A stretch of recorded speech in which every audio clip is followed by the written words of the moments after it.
This video briggity brought to you by NordVPN. Click the link in the description and use code BestGuyEver to get 73% off a 2-year subscription and protect your online activity today.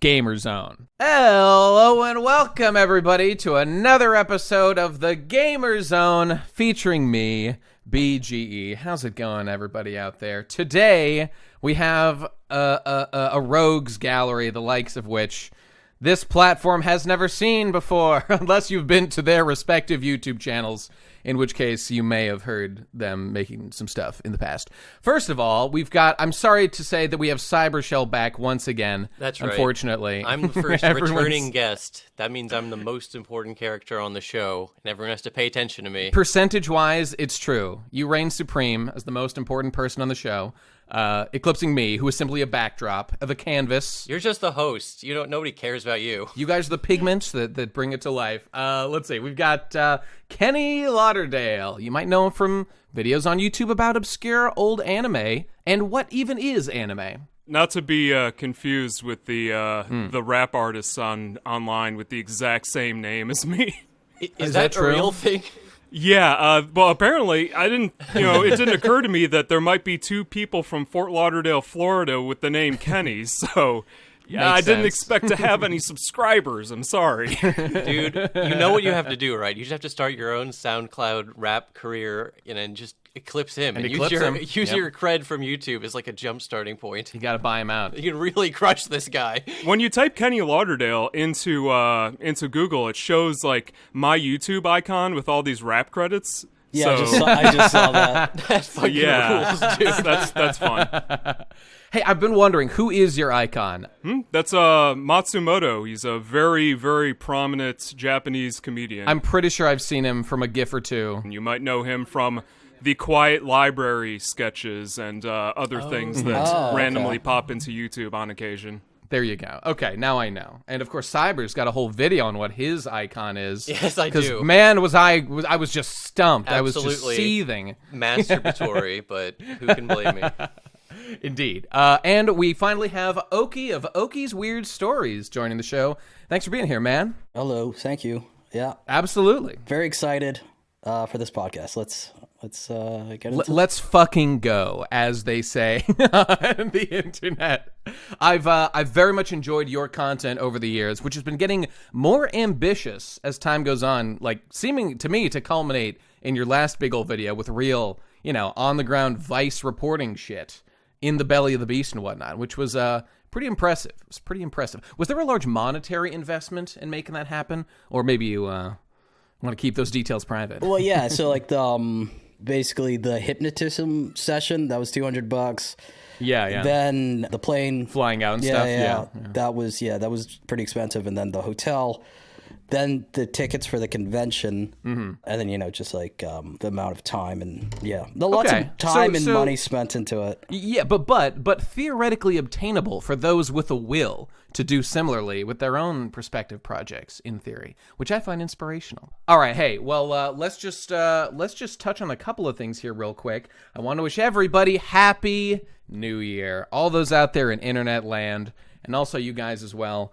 What got any plans for this glorious new year ahead of us? Cyber, what are you doing?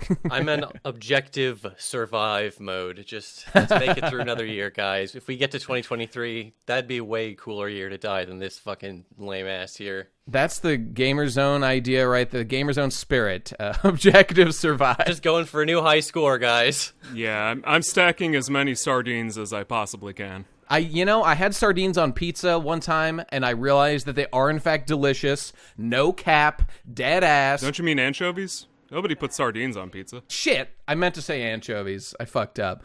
All kinds of small fish are delicious, though.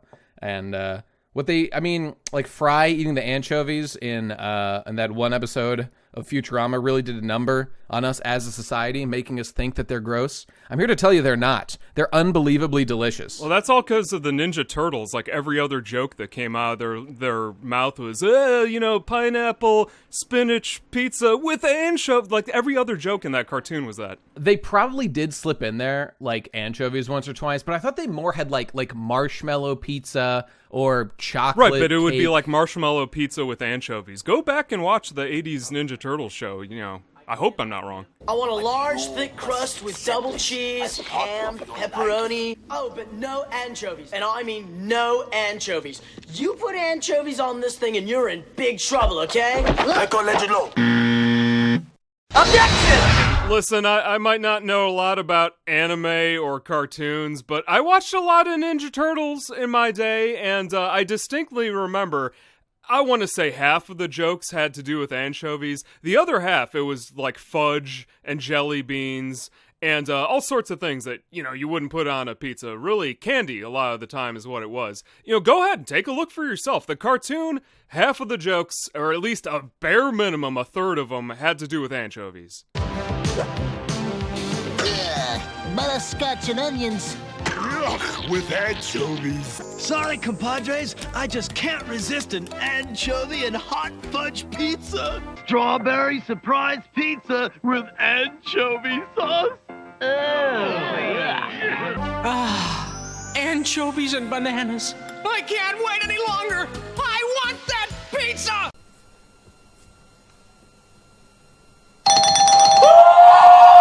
I can't object to your expertise on 80s content that no one else cares about. Although people do love the Ninja Turtles. What am I saying? That's slanderous, which I also watched and loved fondly. Okay, any plans for this new year? Specifically? I think, I made a tweet that's been deleted since, but I said that I'm probably going to do 4 or 5 videos this year. Did you delete it because you realized that was overly ambitious? No. No, I just deleted all of my tweets recently. I do that periodically. Yeah. Yeah, I would definitely recommend it. I heard PewDiePie talk about that one time in a video, when I still cared about him. Not that I don't care about him, but I've moved on to other things. Forgive me, Pew. Come on the show one of these days. And I heard him say in one of his videos, I just have this bot or whatever that deletes old tweets. And I just thought, that seems like a wise policy. One of the weirdest things, the most unfortunate things about modernity is the permanence of everything that would have been, like a comment you make, and the way that a tweet comes across like an official press release indicating the organization's mantra going forward, So anything to resist that seems like a wise thing to do to me. Mm-hmm. Not that I've ever done anything wrong or embarrassing in my life. It couldn't be me. What do you guys have to hide? Cyber. It's smart to delete your tweets. I'm never gonna do it because I'm fucking lazy, and also I just like my old shitty tweets. But especially if you have lots of media, I've seen people get just banned, and you can't appeal that shit. You can't it's Twitter's like YouTube. You can't talk to a real fucking human being. I forgot to say, Cyber, when I introduced you. Everyone, you know him, you love him. Cyber Shell, best known, speaking of old things that you'll never delete, speaking of as the world famous creator of Half-Life 2 AMV. Yeah. Cut to the first video on Cyber's channel.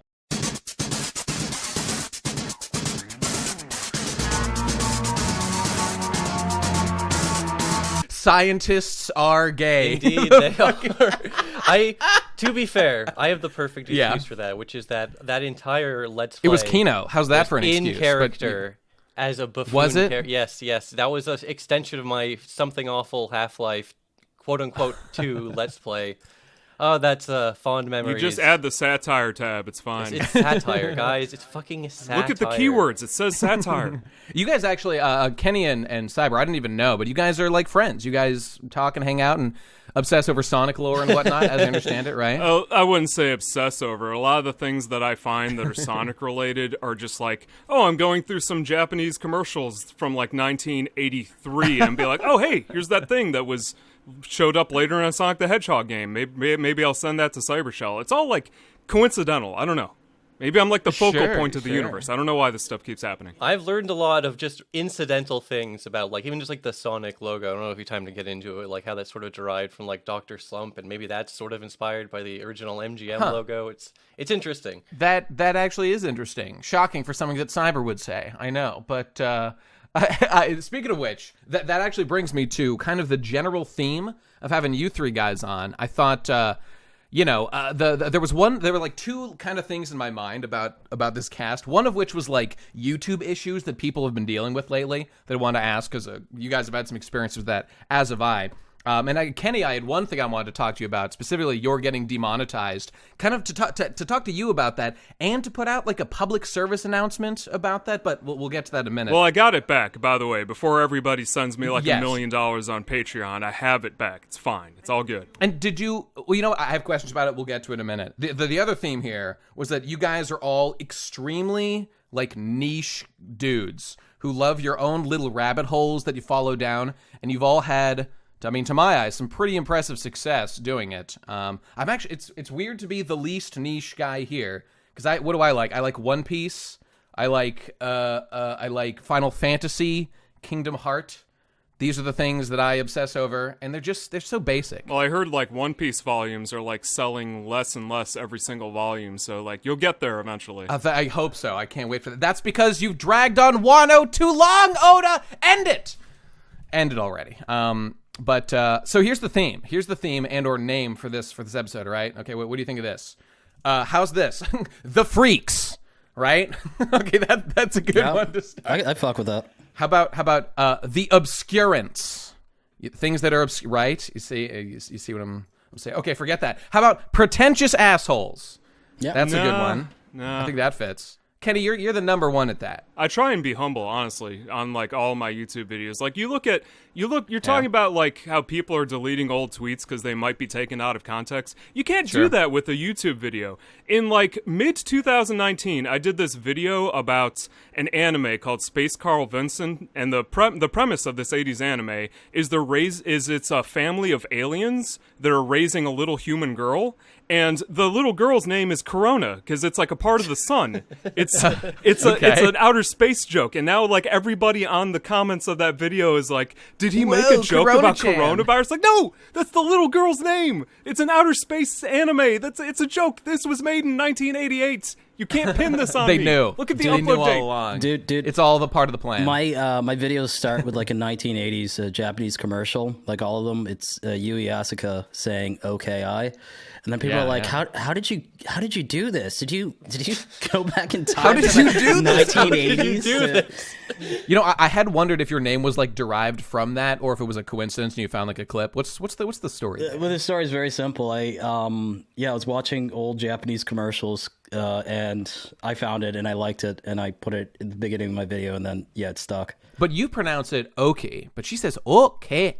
Yeah. How come you don't say that whole mangled giant mess of syllables? Yeah, it used to be okay, weird stories, but then Oki's weird stories kind of like it rolled off the tongue better, so I changed it. Makes sense. Shout out to my boy AFY Sama, who demands to be called Affy, because for some reason, Affy, I'm calling you out here, speaking of things you don't want brought up, his channel name used to be called Anime For You, and so he wants to like get away from that, but he still has like the branding AFY, so he prefers to be Affy. Affy, you've got nothing to be ashamed of. I forgive you. It's okay. Can't run I'm from proud history. of you for making your Naruto AMVs back in the day. It was good. Or clips of Dragon Ball Super or whatever it was. You're a good boy. And you did nothing wrong. Oh, I had one more. This was actually my favorite of the name for the episode. What do you think of this? The Niche Quiche. Applause, please. No, Nobody say anything. I didn't like that one. Let him sit there in silence. I need my anime sound effects to feel like I'm saying something meaningful. Okay, hey, YouTube issues, demonetization. Video restrictions unfairly. What's the deal with that? What? My video, Lolly, the greatest love of all, is age restricted? What? I got a strike on it? Why did that happen? I don't understand. YouTube, what's the deal? You're going back and forth on this? That's bullshit. So, okay. So what was it? So first of all, you got your whole channel demonetized, Kenny. Like, what was that, like 2 months ago or something? Yeah, it's the time kind of blurs together these days. I perpetually live in 1986 due to just, not coming to terms with the reality around me. Denial is what it is. It was a better time. Yeah, my whole channel just woke up one day. Hey, Kenny, your whole channel is demonetized. I looked at all my videos, 0 copyright claims. Looked at all my videos again, no copyright strikes, no guideline strikes. Just, hey, yeah, it was, you don't get money anymore. And it was automated. They didn't tell me why. In the whole process, I never got a single email or message from YouTube, the YouTube team. To get it back, I just had to wait a month, and then I just reapplied, and then now I have it back. No apology, no nothing. It's just YouTube. Just curious, really did you annoying. reach out to YouTube support at all at any point? They sent me a message on Twitter. They never got back to me. So it was like an automatic message that went out, which I'm assuming is just generated from people, adding YouTube on Twitter, and then they just never responded. Yeah. Did you try and make like a stink about it on YouTube? I mean, excuse me, not YouTube. I mean, Twitter. Well, I made a community tab post because... You talked about it. Here's the thing. I didn't make a video about it because this was so ridiculous. I was like, there's no way this is going to be around for like more than a week, right? I'm like, I have no strikes. It's like, this is clearly a mistake. So I didn't make a video about it. I could have done the whole, hey guys, my whole channel is demonetized and YouTube didn't tell me why. I could have done that. That was your fucking chance, dude. That was your chance to blow up on Patreon. Nah, I don't like doing that. Yeah, it's boring. I decided against it. I made a community tab post about it, and I posted about it on Twitter. I jumped into your streams when you were talking about that. And eventually I did get it back, so I guess it was so ridiculous that even YouTube was like, yeah, we should probably fix this. Yeah, that's so annoying. I hate that, like, the only way it seems to be able to, like, you can do anything about in these situations is to complain on Twitter. A lot of the times, that's how it usually works for me, is like I just complain on Twitter, and then YouTube's like, oh, our mistake, we fucked up. Well, it's lucky for me I made a Twitter account, because originally I just did that to kind of supplement my videos and add these little bits of trivia after the fact that people pointed out, because, you can't update a YouTube video once it's out there. Like as an example, I'm going to post later, someone sent me these commercials from China for this Japanese animator that I just talked about, which, like, I didn't even know those existed. And I would have put that in the video, but someone found it. It was like lost media on a VHS tape. How would I have known about it? So I'm posting those tiny little tidbits to Twitter, and that's what I use it for. And, making jokes and stuff like that. But yeah, thankfully I had like a little bit of a Twitter following. I don't know. Maybe I wouldn't even have a channel right now. Who knows? Yeah. Well, see, this is the thing about this whole situation. And like, I always come across like I'm like a YouTube bootlicking, cocksucker or something. But I'm not. It's just that I can't remember exactly all the details. But so the exact same thing happened to me around 2 or 3 years ago, where it was on BestGuyEver and the channel simply lost monetization.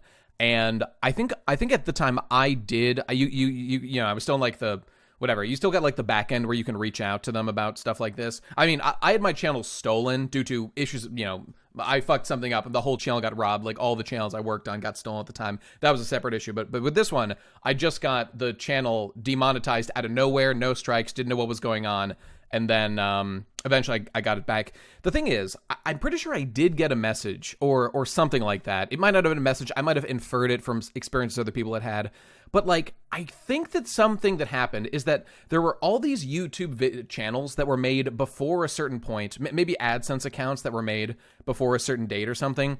I remember there being some vague talk or mention, maybe it was by the YouTube staff, maybe I was out reading when I was trying to do research on it or whatever, that like, channels before a certain point, like, were going to get kicked out, and that you will get removed, but you just reapply and you'll get back in, assuming that nothing else is wrong with your channel. So, like, this has happened to so many people, and I've seen them, not to criticize anybody, but they freak out publicly because they're like, oh my god, my channel just lost monetization for no reason, which is true. It basically is no reason, but there actually is something going on, like bureaucratically or like with the system, where they like need to, or for some reason on their side they're just kicking people out, and when you reapply, like, every single person gets it back. I've seen this story play out like 20 times at this point, and losing a month of revenue is horrible. Obviously, it's not good. But like, as I understand it, it like was just something YouTube was doing as part of like their update process, or like moving old accounts into like a new system or something. And like every single time, people have got it back. So I only say this because people simply don't know any of that. Like, I know that because I've watched for years and seen a ton of people do that, and it's been this way literally every single time I paid attention when this specific thing happens of demonetize out of nowhere. Now, like, there's Mumkey cases where Mumkey was like the first person to simply lose a channel for absolutely no reason, for breaking no guidelines and just being like borderline content before that was even a term. And they're like, we're just a little weirded out, we're just taking it all away. That's not what this is, and especially your content, Kenny. Like, you do nothing objectionable particularly. Oh yeah, I made 2 videos about an anime that literally does not exist. There's no footage from that anime in the video, because the anime is like mentioned in a magazine one single time. We have like 3 or 4 black and white screenshots of it and a couple of mentions in a couple of places. And like, that's what my videos are about. I'm not talking about like One Piece. I'd give anything to see Lava Thunder be revived, become real. I talked to Discotech Media, the company that owns all of Pan Media's like distribution rights right now, because they made the Blu-ray for the Wizard of Oz anime, right? And I asked them, they're like, no, that's super lost. We don't have that. Even they don't have it. Fascinating. Well, because it's a commercial. It wasn't a finished product, so it's not like they would have it. And you're talking about the 30-second ad, not the anime that never got made, right? Yeah, just the ad. I mean, it's like the equivalent of like a 1980s Kickstarter. They didn't have a product. It was just like, hey, here's this anime. We think it might exist. Here's what it might be about if you want to buy it. That was fascinating. Yeah. I mean, yeah, just last night, I binged just like a bunch of videos to catch up because I haven't watched in a couple of, I don't know, months or whatever. Fascinating stuff. Yo, on the YouTube demonetization thing, I mean, so, okay, you the other day, you got your what was it? The video was age restricted, right? Yeah. Your cult video? Yeah.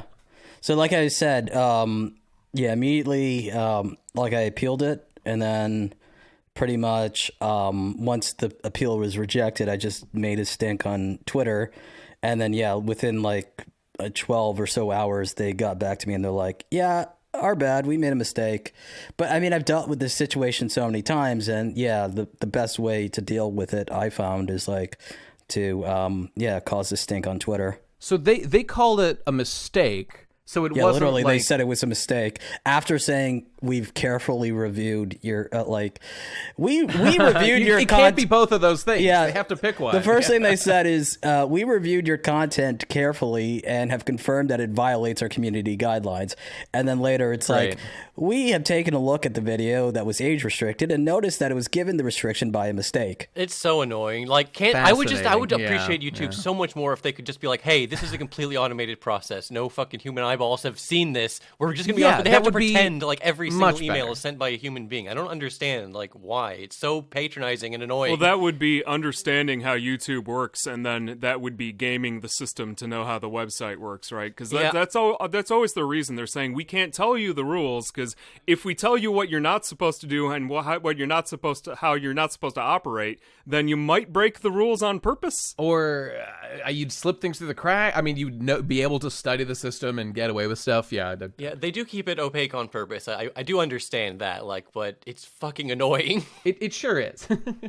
I don't know, Cyber, have you had any issues with copyright or anything lately? Nothing major. The amazing video that you've posted that we're here to discuss, as we do with everybody's great content, is about what was it again? The most obscure Sonic 2 sprite that you see for one frame. I enjoy making a video on something like one sprite. Like how could you even make a video on something so stupid and inconsequential? Well, I'll find a way to do it. God damn it! You know, I make videos about like broad concepts too much. One of my favorite videos, or rather, the video that I made that, like, I don't know, seems to me to fit in most in line with like you and Kenny's videos, is the one I made screeching about how Kamina's sunglasses are not orange. This is a fucking myth. That was an important public service announcement, because most people like thought they were orange at this point. They really do. They really do to this day. And you know, there's we went over the case. We discussed why people are misinformed about this. They are in fact red. But I don't know. That's a video I'm very proud of. So I feel like I should do more things like that. And when you can squeeze out I don't know, more content without discussing like watch the entirety of fucking The Sopranos to make one analysis video. Sometimes it's nice to focus on the granular details, for sure. Anytime you can point out something that's been staring people in the face is usually a good video. Indeed. Well, okay. I mean, YouTube is a fickle mistress and will continue to fuck us. Oh, you know what? Here's my other bootlicking hot take about this. So we're just riding the back of this beast known as YouTube, to like have a place to talk about stuff in general. Like, of course we're getting fucked. Of course they have like all the power and don't tell us anything. And frankly, they're giving us a lot of fucking value as long as you bow and kiss their ass and, do what they tell you. So is it in line with like the stated principles of the founding of the website? Of course it's not. But they've long since become, an institution that is far more interested in protecting its own interests than promoting diverse voices from the community or, whatever the fuck they claim to care about. I hate fucking YouTube. I think they're dog shit. I can bitch about them all day, but you know what? Sure. I'll give you a fair point. They pay people money. It's not like fucking Twitter or like, Instagram, where they just expect you to do free content and then you have to survive off of like sponsorship deals and all that bullshit. Yeah, it's pretty cool that I can make whatever video that I want and actually like keep my lights on. That's definitely a plus, being able to feed myself. That's for sure. That's for sure. And the thing that people these days have said, like, it's dogpiling and whatnot that places like Twitter lead to and whatnot, whether or not it's deserved in various cases. I've just been thinking about that, and I just think we have reaped such benefit, like, from having something like YouTube and just in general social media, of, the ability to, you put out a really good video about something, you investigate like a cult activity, and you fly to a place, you invest money, and you don't need to have even a degree, you don't have to have contacts at the Washington Post or the New York Times or whatever the fuck to get it out there so people can see it. You just put it on YouTube, and of course, the flip side of that thing existing is going to be that exact same system can be used to propagate, negativity in the exact same way. So I don't know. All the specific claims doesn't make them any less valid. I've just been thinking that, like, of course, terrible things are happening as a result of this power. We've created a massive tool, a massive weapon. Of course, it's going to be dealing some collateral damage to the people who are using it. Hey, YouTube fucking sucks, but it's killing network television, which is even worse. So at the end of the day, it's good. Oh man, it's I haven't watched TV in so long. The second that they went to digital in like 2009, I was done with it. Yeah. I don't know anyone who watches TV that's not a fucking literal boomer. Because you used to be able to flip through like 200 channels, right, with your mad gamer skills, just button mashing until you saw one frame of something that looked like a cartoon, and then you'd stop. You can't do that. There's lag. I miss watching, like, just like finding a movie halfway through and like fucking just watching it like from that point and not knowing what the fuck it is. Isn't it funny? We're trapped in this existence now where we have access to like literally everything. I mean, it's just analysis paralysis for like what you want to do. You can access anything, but does your brain actually? This is how I know we don't have free will. You can't do what doesn't occur to your brain to make you want to do. So I don't know about that obscure 80s anime that I would absolutely resonate with me and I would love until someone's told me about it. So here I sit with the full internet, fucking doing nothing once again, watching reruns of Star Trek, Deep Space. Oh, now I'm on Voyager again because it's the only thing I can think of as, oh yeah, that's a good thing to have on while I'm editing. Yeah. I'll just do that. Yeah, no, I know exactly what you mean. It's so easy to fall into like just rewatching your old favorites when they're paralyzed by the choice of having everything in front of you. And to be continual backpedaling Andy, I will say there was something about actual TV where it was like you don't have to always make the conscious choice. Like it would just feed you feed you shows, and sometimes you would catch a new thing that you wouldn't have tried otherwise. So that's why I would sometimes still find like bootleg streams, just like streaming randoms episodes of like Seinfeld or something, and I'm like, hell yeah, I don't even have to pick the episode, it'll just fucking play that shit. Yeah, I like that. That is great. Well, with me, it was just on in the background. You would have like the Weather Channel on in the background just for the music, you know what I mean? You would have just, I don't know, some TV station running a bunch of movies. You wouldn't always be sitting down and watching them, but maybe you make a sandwich and out of the corner of your eye, something interesting catches you, and you're like, oh, okay, now I'm gonna sit down and watch this, Yeah, nothing wrong with that. that. Anyone else, I feel a certain sense of like resentment at these like streaming platforms, specifically because they make you complicit, right? With TV, we had this elaborate dance where it would just be on. Oh, it's like, oh, I'm not really watching. I'm just doing whatever. And it's just playing some garbage, Hallmark movie or whatever, where she finds true love at age 69, based, hashtag based. But now they show you the thumbnails. They show you these terrible titles. And they're like, you pick it, motherfucker. You have to say you want to watch it. And it makes me sad. It's even worse because if you just want to like binge a season, it'll do the little thing like, are you still watching? You still keep watching? Like, yes, I'm still fucking watching. Don't make me admit it. I remember when I first saw a game pop up a thing that said, you've been playing for a long time. Are you sure you want to keep playing? Yes, I'm sure. Final Fantasy 13 or whatever it was. I remember when that happened in Mother 3. I was playing Mother 3 on the Game Boy Advance, and if you leave the game on for too long, it'll just be like, stop playing. Yeah, your dad will call you in Earthbound and be like, you've been playing for a long time, you should take a break. And I was just like, no, fuck off, I'm not gonna take a break. There was some study I saw about like how you have a limited amount of willpower throughout the day, and like even something like you go to a grocery store and you have a bunch of different options for the exact same product, just different brands. That takes like willpower to like choose the right one and like think about it. It's not even about that, it's about being satisfied with your choice. If you're in an aisle with like 200 boxes of cereal and you pick one, out of numerous amounts of cereal, when you get it home, you're going to sit down, you're going to have it, and you're going to be like, yeah, this is pretty good, but I bet there was a better one. And then you're going to be like upset about it, even though the cereal was good, because there might have been something better. That's true. That's definitely true. But I mean, Oki's point, I think about that a lot, about like you kind of go through the path of least resistance in your brain every day, which is why like days that, I mean, just days when you're at a different place than you are when like you normally live, like you're on a vacation, right? We probably were all just having a vacation, visiting somewhere else, at least for a day or something.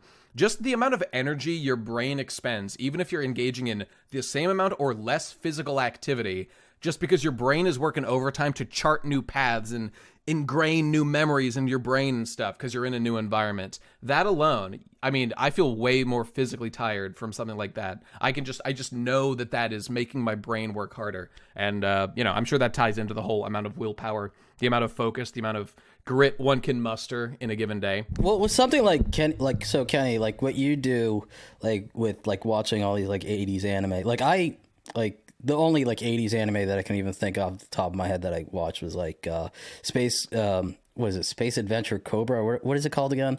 Cobra, I'm pretty sure Cobra came out in the 70s, but I could be wrong.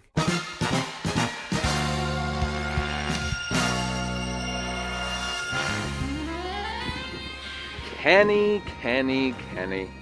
Our supposed old Japanese media enthusiast. Yeah, right. Well, you've done it this time, Kenny, because as everyone knows, the Space Adventure Cobra manga ran from 1978 until 1984. However, the film and animated series both debuted in 1982, firmly establishing the series as an 80s property, not to mention making the initial animated iterations exclusively so. Now, I didn't want to have to call you out like this, but you forced my hand by making this minor mistake about an obscure old piece of Japanese media trivia. And there can be no coming back from that. This will overshadow the rest of your career. Kenny Lauderdale is, now and forevermore, wrong and hack. That is something that I randomly stumbled on YouTube, and then I watched the whole show, and I'm just like, this is great, like pulp sci-fi. It's like really fun to watch. But then the thought of like just like going through all of these like 70s and 80s anime to find something actually good is like, that is so daunting to me. Because there's definitely like, what is the thing? Like 90% of everything is shit. Like if there's probably more. Like a lot of shit that you have to like. Oh, there's a lot of bad anime out there. I've seen things. I've seen things you wouldn't believe. Indeed. The last few years I've been doing the whole watch like every seasonal anime that comes out and talk about them. Haven't done that this most recent season or two, but yeah, I mean, they're just they're designed to fill time slots on Japanese television to appeal to a certain demographic. Is it so shocking that they are not high art that they are not someone's, magnum opus or someone's great. They had an idea they wanted to tell their whole life, and finally they've been given an animation studio and a budget to make it real. I mean, of course not. No, most of them have like one grain of an idea that is simply a derivative trope that's been used many, many times, and here we are trying to make it good once again.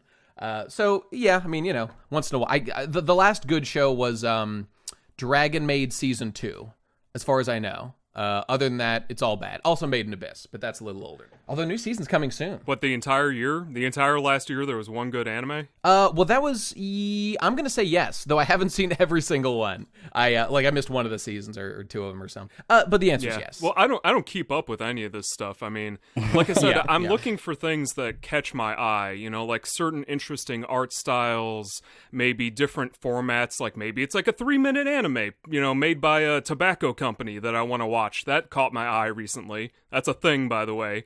And it's gotta have something that hooks you a little bit. It can't always be cute girl plus hobby, as a 24 episode series. Although, now you make that into one episode, maybe I'll take a look at it, but it almost seems like a waste of time unless it's really we've peaked. Avant-garde. We've peaked with those as a medium. There was one, hang on. That's what kind of turns me off of anime now, especially since K-On! It's just like a lot of shows are just that cute girls and hobby. That's and Dragon Maid, for example, is very similar to K-On!, KyoAni. They've got the same kind of vibe. This is kind of one of the axes that I find myself grinding against a lot of fan, and I think a little bit different than you as well, Kenny. I've just noticed that I really consume anime. From a literary perspective, kind of, I'm looking for a good, engaging narrative and story. Where you strike me as a guy, don't get me wrong, of course you appreciate that, but you seem more open, as a lot of kind of the moe people, to be primarily interested in a specific vibe or an experience, which is, I mean, I do too. Dragon Maid is that. If it's anime, I'll watch it. I just watched an anime, I forget what the name is, but it was the last anime of 2021, and it was about cute girls golfing. Well, that was an anime that literally just came out a couple of weeks ago, and I was like, you know what, this isn't that bad. But it was it was a very, very short one, so I'm more prone to trying just a little bit of everything. So you guys, you have to hear about the greatest anime that's yet been produced. It's the peak of the high school girls doing activity. All right, this one is called Iwa Kakeru Sport Climbing Girls, and it is about I think she's a purple-haired main character girl, rock climbing, right? Okay, the activity is like rock climbing on those colored walls, grappling, whatever you call it.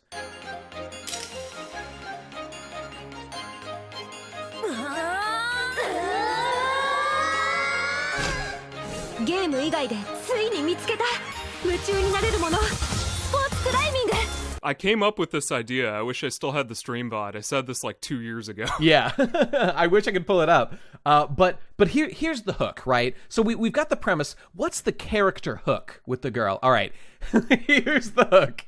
The main character girl, she has a puzzle piece hairpiece, okay? This is her distinguishing characteristic as a character. This is her one little hair clip or whatever. It's a puzzle piece, right? Why does she have it? Because she used to be a puzzle game champion. She was a world champion at what do you call it? Not Scrabble, like Candy Crush or something like that. She was a champion, all right? And now, it's always like this with all these shows. So she comes into the scene. She's gonna take the world by storm at rock climbing. How is she gonna do this? All right, here's the premise. It's that when she gets that wall, enhance the visuals. Everything turns to a grid and shit because climbing a rock wall, if you think about it, is really just a big puzzle. It's just a big puzzle that you have to solve, and you have to find the right place to proceed. And so she uses her Candy Crush genius to climb this wall. そうか、わかった。まさにこれは岩のパズル。 And she has the autism hairpiece, which is just perfect for. That's the kind of shit that makes perfect sense when it's in an anime. Yeah, I'd take a look at that. It looked much better. The manga actually looked kind of decent. The anime was the most low budget, cheap piece of shit I've ever seen. But I love it dearly. Iwa Kakeru, I could barely stomach one episode, but it was good. Well, can I ask Kenny a question? So when you're Are I feel like you have like kind of like an archivalist spirit. Yeah. I work with a lot of archivalists, like people scanning 32 millimeter film reels that they find on Yahoo auctions, just because like they want to find like one episode of an anime that's completely disappeared like for the past 40 years. So yeah, I work with archivists. Do you ever like you're just like watching a bunch of shit and then like you're just like, well, I could be watching like fucking Pulp Fiction right now or something? No, not really. It never even crosses my mind because, finding something in the first place that you can't watch, like even when you tell a kid, hey, you can't play with this toy, they're like, well, why not? Now I want to play with the toy. That's kind of how, you see the mountain off in the distance, you want to climb it. So like when I hear about an anime where it's like, we have one picture of the box, 2 screenshots, and like a mention of it in a magazine, and no other even piece of this exists, no Wikipedia article, no Mal page, things like that, that starts getting my head spinning. All the gears start turning. I'm like, well, I need to look into this now. This is too interesting not to look into. And that just so happens to be the stuff that I like, and people enjoy these things that I'm enamored with. So, if you can share that with the people, and you have this like stage on YouTube where you can kind of signal boost these things that are just fading away. The magnetic tape on VHS tapes, they just get blurrier every year. Film reels are suffering from this thing called vinegar syndrome, where they just smell horrible after like 50 years of just being a film reel and fading away and stuff. You kind of, I've been put into a weird position where if I can kind of put if I can just signal boost something just enough to get people interested in these things that only I feel like I'm interested in, maybe we could save an anime from being completely lost within the next 5 to 10 years. You never know. I've got a counterpoint. Maybe those anime should be allowed to die. What do you say to that? I vaguely like agree with that, because like my next video is probably going to be another bad anime video, because like the last time I talked about like an insanely bad anime, it got like, I don't know, what's the Charge Man Ken video at? Like over 1 million views, 2 million views, something people like that. People like negativity. It's funny. I mean, I'm not criticizing. Oh yeah, people love to see my entire worldview collapse around me as reality just bends in on itself. Yeah, that's fun. But I've had that happen with this anime recently. It might be the next video. I don't know. It's comedy, so you have to sit on jokes for a long time to kind of gauge whether they hold up or not. But I found basically, so like with Twinkle Nora Rock Me, that video where I called it the worst anime of all time before I saw Charge Man Ken, I found that because it was like 1 yen plus shipping. So I was like, why is this so cheap? That's kind of odd. I've never heard of this anime. And I watched it, and it's just like a train wreck. And I was like, okay, this is apparently the formula now. Just buy the cheapest anime I can find. I found this one boxing anime that was on VHS, which is probably going to be the next video, where it's so cheap. The music is stock music. I put a clip of it onto YouTube. YouTube is like, oh yeah, this comes from a sound library. So I was like, oh, this is very special. And it's, when you see things like that, you kind of have to share them with the world, no matter how painful it may be, and it makes for good entertainment. So, so yeah, sometimes anime like that, maybe it's better they're forgotten. Even so, even if they're complete shit, it kind of makes it like, it would make me kind of sad for them to just like no one can ever watch them. Yeah, in a way. Yeah, I agree. Like, even in the script, I don't know if it's going to stay in there. I was like, episodes 2 and 3 of it, because it's like 3 VHS tapes, aren't online in any way. I'm like, I could put them online, but I'm pretty sure there's got to be like laws against like giving people bad anime-induced coma seizures. It's like you make it into a joke about it, maybe all of a sudden people are like, well, I have to see it if it's that bad. And then it becomes not lost media, so you're doing your job at that point. Mm-hmm. I was also going to ask about you. I think everyone who's in this sphere, even a little bit of like the anime kind of discussion world, spends a lot of time on the question of what is anime. Oh God, yeah, I did a whole video about that, and I very much enjoyed your take on it. That was fun. It's an endless debate that will never be settled, as your video points out. It's simple. Is it a Japanese production? Is it animated? Then it's anime. Now you can break that down a million different ways, but like that's generally but this is the big thing I always get stuck on in the debate. It's that, and people argue against me vehemently on this point. People say, it's an animation from Japan, Generally 2D, I guess. Most people agree it should be like 2D drawn or whatever. Not even all the time, but maybe. It has to be some sort of drawing is my like cutoff points, because you can make an anime on a computer, but you're using programs to draw it in 3D. That's still a drawing. Even if it's a 3D model, that's a type of drawing. And that's why I said, like, kind of like stop motion, it's a type of animation, but it's not a drawing. So like that's the middle ground where it's like, you could argue that like stop motion isn't anime, but it's like when I was growing up, there was this cartoon that was made completely out of clay called, I think it was called Bump in the Night. Do you guys remember this? It was about a bunch of monsters made out of clay. Or is this way too old for me to be talking about? Might have been before this? my time, slightly. Yeah. Okay, let's say Pingu. Yeah. Pingu's a cartoon, right? But but it's like it's made out of clay. So why do we call that? Why wouldn't we call a clay anime an anime? My cutoff point is puppetry, because animation is like the illusion of movements. Thunderbolt Fantasy, yeah. And like puppetry is like you're literally moving something. It's being filmed. Right. It's so filmed. Like that's definitely not anime. I'm just moving the pigment onto the paper to draw it. How is that any different? They're obviously, the same kind of process here. I mean, one can decide, I guess, where you want to draw the line. I always get hung up on this one thing, though. Made in Japan animation. Okay, fine. But then that description implies that it couldn't be this. I'm an American man. If I sat down and learned or whatever and studied, I, as an American, drew, like, let's say I literally do frame for frame, I don't know, what's an anime? Sailor Moon. Okay, I just redrew frame by frame Sailor Moon. Or it's literally Sailor Moon, but I gave everyone different hair and different names, but it's the same thing. Okay, whatever. Someone would say that isn't anime because I did it in America as American, despite it having literally everything the same. And I think you have to be able, it must simply be possible to produce an anime-style show, looks like anime, sounds like anime, in Japanese, cast it, get whoever you want, Japanese voice actors. But just because I produced it in America, that means it's not anime? I disagree. Well, it's not about the physical location. It's about the people that made it, in my opinion. Like, Japanese artwork is Japanese art because someone from Japan, of a Japanese lineage, made it. It's their expression of who they are, in a way. And that's the way I view it. Well, luckily for me, I have the soul of the samurai, so that would still count for me. Do you have the Yamato Damashi? Do you have the... Yeah, I've got the Nippon Banzai. Do you guys remember when in the West when they used to call it Japanimation? I still do, baby. My banner on my Twitter account is Blockbuster Video's anime section with a bunch of Beavis and Butthead DVDs. So, yeah.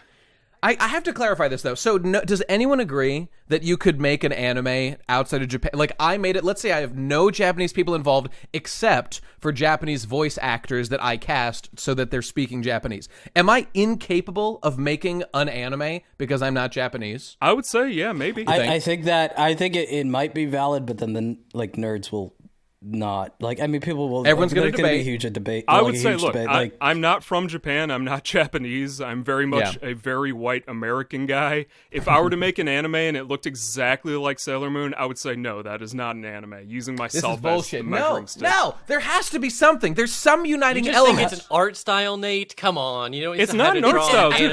I talked about it being an art style, and like the fact, like, a lot of 1980s cartoons have a certain art style, but we don't call them anime, even though a lot of them are Japanese productions. It cannot be an art style. I know this debate could go on for an eternity, and everyone's going to have their own thing. But I think it's like there's like a concentric circle type thing going on. The outermost ring is like animation made in Japan generally. Okay, that's anime. Within that circle, there's like the style that everyone would say Sailor Moon looks like an anime. I think that you could have that circle, but not have the outside one of like made in Japan, and you would still technically qualify. Okay, but that's just me, I guess. I don't know if anyone else in the world agrees. Please support me in the comments. Well, that's saying that anime is an art style, which it absolutely isn't. It's an expression of the country. I know that it's not, but from. some things clearly are anime. They have to be. Wait, Sailor Moon that would be looks like an anime. Inspired animation. Wait, here's a question. You can say anime inspired. That's perfectly fine. People take inspiration that's not acceptable. From all That's sorts not of good things. enough. Well, it has to be literally. Well, here's a question I have, because I heard that like anime to Japanese people literally just means like cartoon. Oh, right. They don't debate this at all. It's an outside Japan debate. The hot take is this.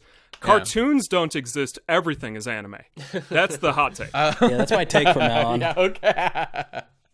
May well be the case. People can debate it. Look, we need to get really granular with the nitty details of these like hypotheticals. Like, what if like Japan was wiped off the map with like nuclear bombs? Would the refugees? Could anyone the else rest make of the world, anime? Would that still be anime if they work together to make it, or does the location doesn't matter, but the culture matters? Is what I believe you're trying to say, Kenny. I would say the background and the culture of the people that created something are an expression of their life and how they live through their lives is an expression that's put out there through their art, and anime is a part of that art. So if I were to go to Utah and I would grow up in Utah or something like that, but Utah was like physically transposed into Japan, it's like, I don't know, it's an interesting debate, but it's just like, it's mind-bogglingly crazy to even we give things like words and meaning just to kind of make things a little bit simpler, but the minutia of it it's the fun of it, isn't it? It is. It is. There's a caveat to this actually. So something like Tekken Can Create, the anime movie, that was directed by an American. Then you also have other things like Devilman Crybaby, Netflix production. Not anime. Oki has a good point. It's like, because it's not like binary. It's like all Japanese people worked on this versus all like American. Yeah, like one American doesn't taint the whole anime and make it not anime, but there is like a certain like, I don't know where you draw the line. It has That's to be majority Japanese production is my main contention, because like you look at like the Mutant series. The Moomins, the anime, there's been like 5 of them at this point. Let's take the 1990s one, Delightful Moomin Valley, I believe is the name of it. That was a co-production between like 4 different countries.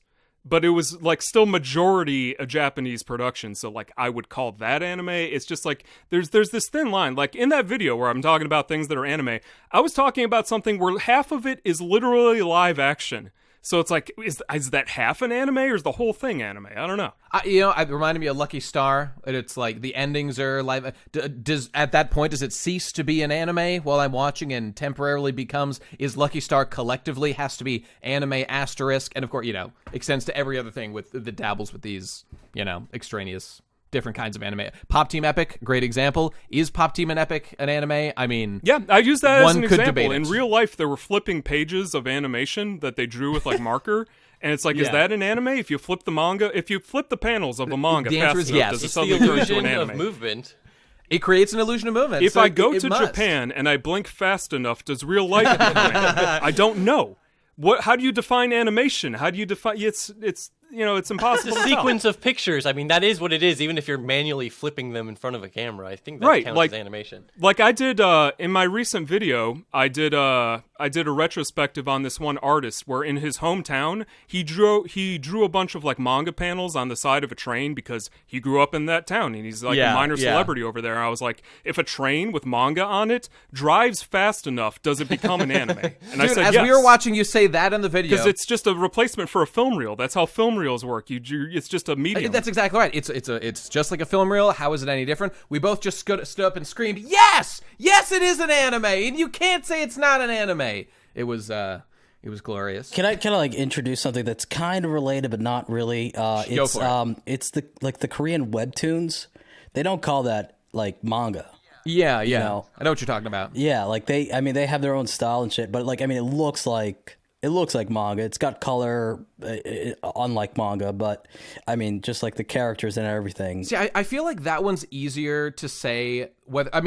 First of all, they just have a term for Korean manga, or whatever, which is manhwa. Manhwa. So like a lot of this is just technical. Like, what's a popular vernacular? Does a word exist to like cordon off this space of the medium versus this space of the medium? Well, it's like a form of branding too. Like there is a Pingu anime, but like if you were trying to sell people in America this claymation, animation that was a Japanese production, you wouldn't market it as the Pingu anime. You would say, hey, here's the new Pingu cartoon, because it doesn't look like what people expect. It's a word that has utility. It has expectations that, that word, the expectations have like changed over time, but yeah, you wouldn't use it in that regard. Maybe I'm the fool in this whole discussion, because like I'm the only one who's saying that like a style even exists that one would call anime. And I obviously, in the large scale, that it gets eroded. You're not wrong. A lot of modern anime does have a lot of stylistic, things they're borrowing from each other. It's definitely true. And, I sometimes talk about this idea that kind of rose in anime fandom in like the 2000s, the 90s, the 2000s, and recently, that's kind of going away. It was a cordon off nerd space where, people like me, me wearing my Death Note Hot Topic shirts, it was definitely an identity for me when I was younger, my One Piece fandom and whatnot when I was growing up. And that I think me and the people like me go to the anime conventions and whatnot. We got very protective of that space because it was like our identity shell we were forming for ourselves. And we would label this as anime, this is not, blah, blah, blah. And but now that the whole medium is changing, you've got like that Castlevania production that's, it's getting close. Things like Boondocks existed at the time that were definitely getting close to being an anime, but still not quite being all the way. I know there's no point in doing it, but something in my soul just cries. If I see Sailor Moon by another name, it's still an anime. It doesn't matter who made it or whatever. But maybe that's just me. I think that there's countless examples of like actually Americans replicating the anime style, but also it not being anime because of it's just cultural reasons. Well, at the end of the day, it probably just doesn't matter. But arguing about it is really fun. I'll give you an example. Yeah, there's this 1970s anime. I'm gonna call it that because I don't have another word for it. Called The Cat-Eyed Boy, and it's like a horror series for kids, but it's made out of cardboard and paper cutouts that they puppet around on like little sticks, and they refer to that as Gekigamation. So maybe is that an anime or is that its own thing? It's kind of like what Pop Team Epic has been doing a lot recently. Yeah. It depends on the specifics, Everyone can have their own perspective. Who knows? But that's the debate. I say no. Wait, are VTubers streams anime? Someone has to draw those character models. VTubers are a performance, okay? Just kind of how like Let's Plays are a performance, like legally. That's what they're like categorized at. And right. I would consider VTubers as a form of puppetry. Because like that's what they refer to it. Yeah, it is digital. Like is a Vocaloid show like a concert? Is that an anime? Like a live concert where Miku is singing, quote unquote singing. Was and it a Japanese stuff. production and was it animated? Then yeah.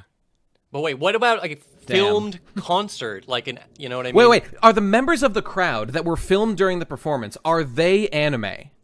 That's a good question. I was gonna say I think the concert might be a live anime, but like I don't know, a video of the concert would not be anime in my personal opinion. Wait, am I anime? Well, that's you where draw this is all animation, you film real life. That's another distinction I would make. If okay, let's say I'm doing old Disney style animation, flipbook, individual cell production, but in one of the let's say it was in Japan, it's an anime, but animated like that. In one shot, my thumb was just in the shot. Am I anime? I think the answer is clearly yes. Well, I don't know. Chargeman Ken, they photographed an entire hand, so I guess yeah. Yeah, that guy's anime for sure.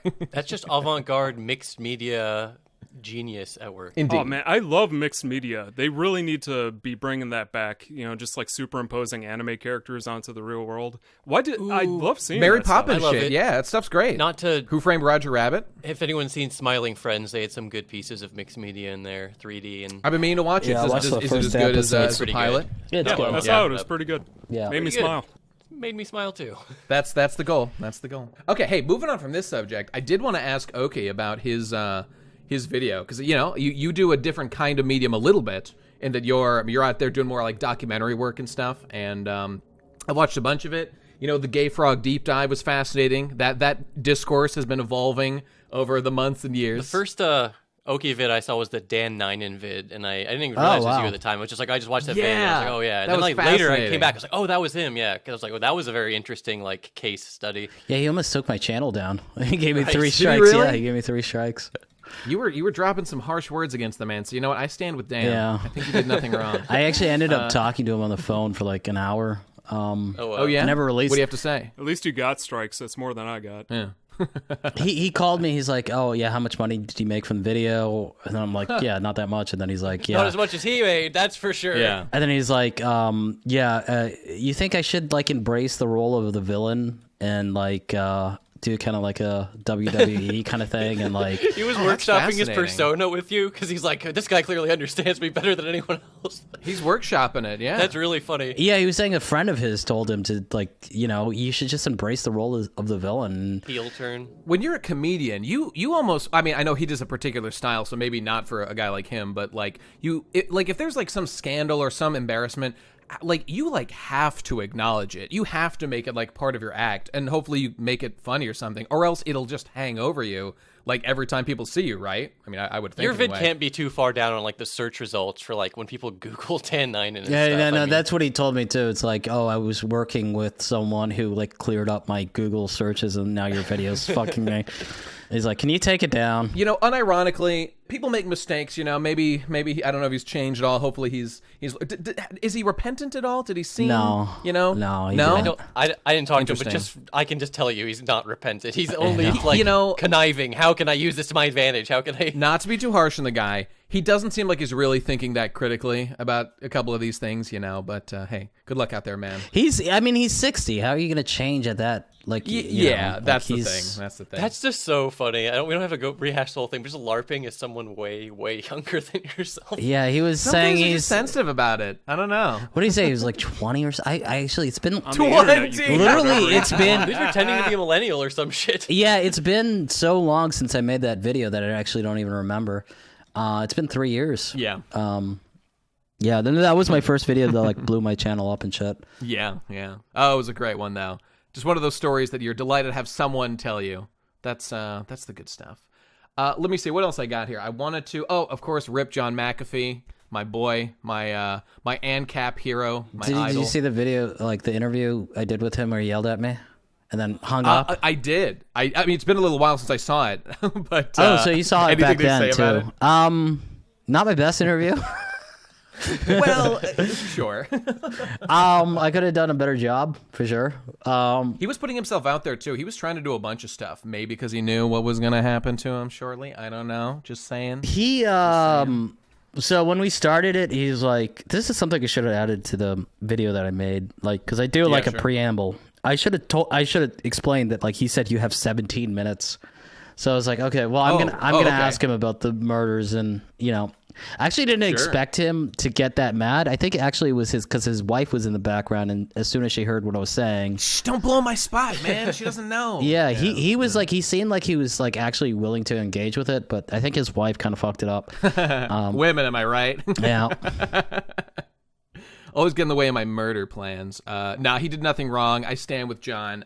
He's still out there. He's on Epstein Island at this very moment, living it big, and I'm gonna join him one day once I, reach Valhalla myself. Hell yeah, dude. Rip John. # whacked. Bring back our boy. Yeah.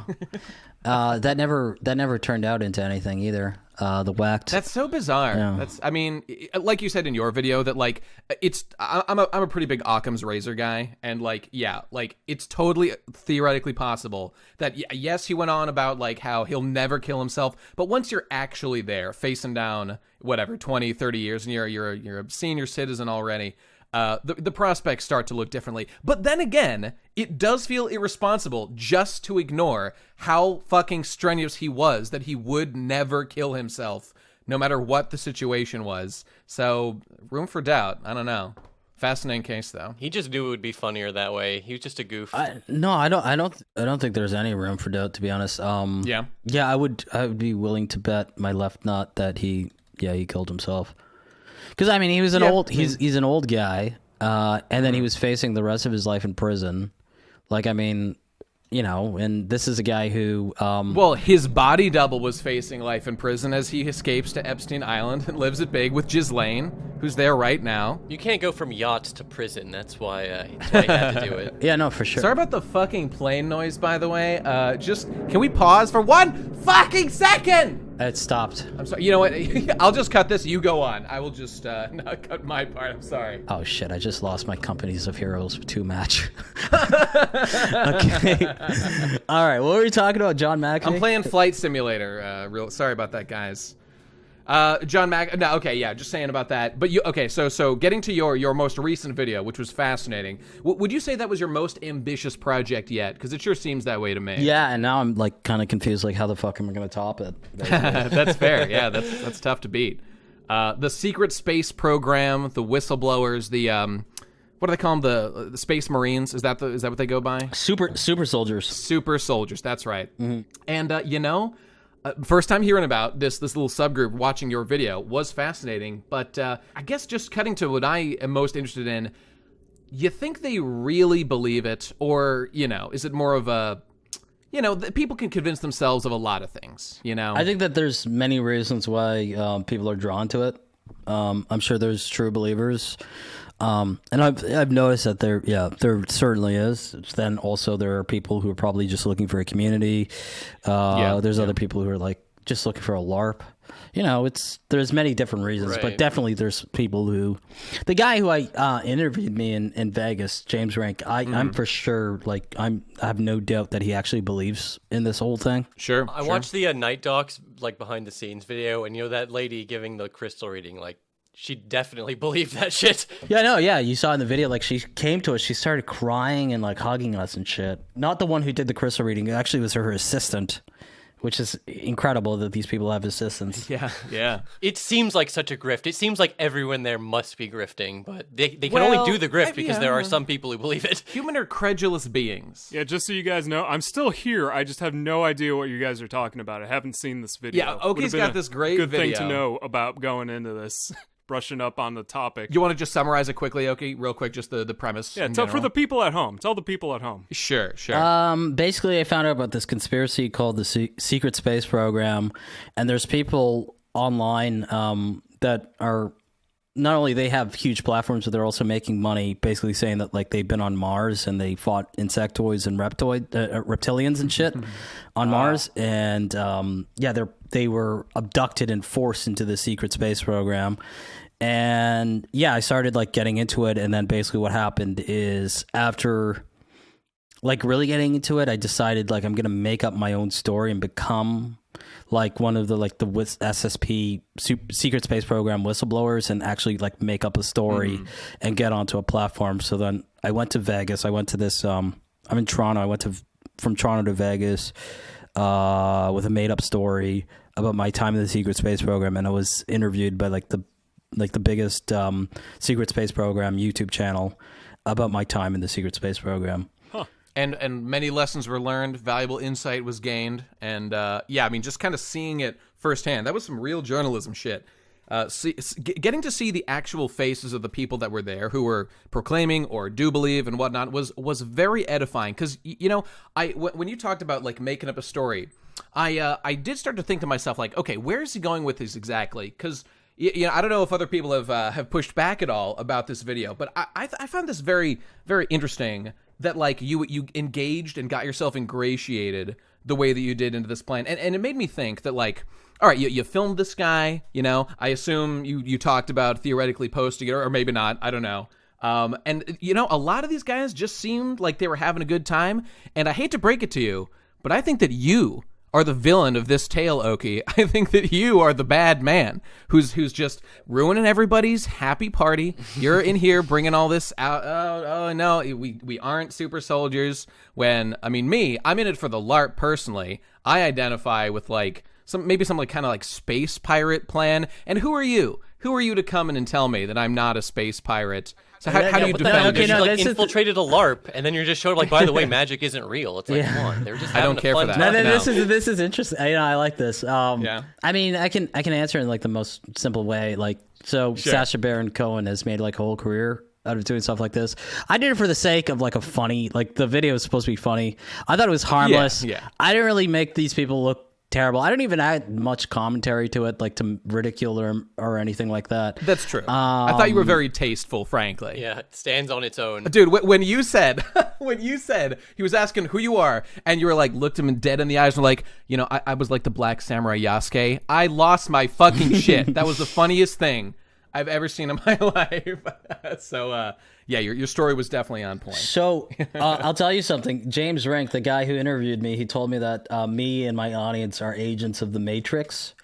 And he also called me a psychotic, what's it called? Psychotic hell demon spawn or something like that. This is after your video came out, you mean? Yeah, it was like a few days ago. He added like a pinned comment to his latest video. Okay, I'm not surprised to hear that. I was curious about the response from some of the folks. Yeah, that's interesting. He was like real mad. And to steal man, I mean, rather to take the actual take like of your video. As I was watching, I was like, man, Oki sure is straight up lying to these people a lot. And but then when I got to the end, I thought you actually did a very good summarization or whatever, and being like, the point of all this was that like it really did give you and us a good insight into what just must be either extremely deluded people or like grift with degrees of believability. So like the grift angle has got to be here to a substantial degree, and just like putting sunlight on that, I thought was like a very valuable service. So I thought it was a very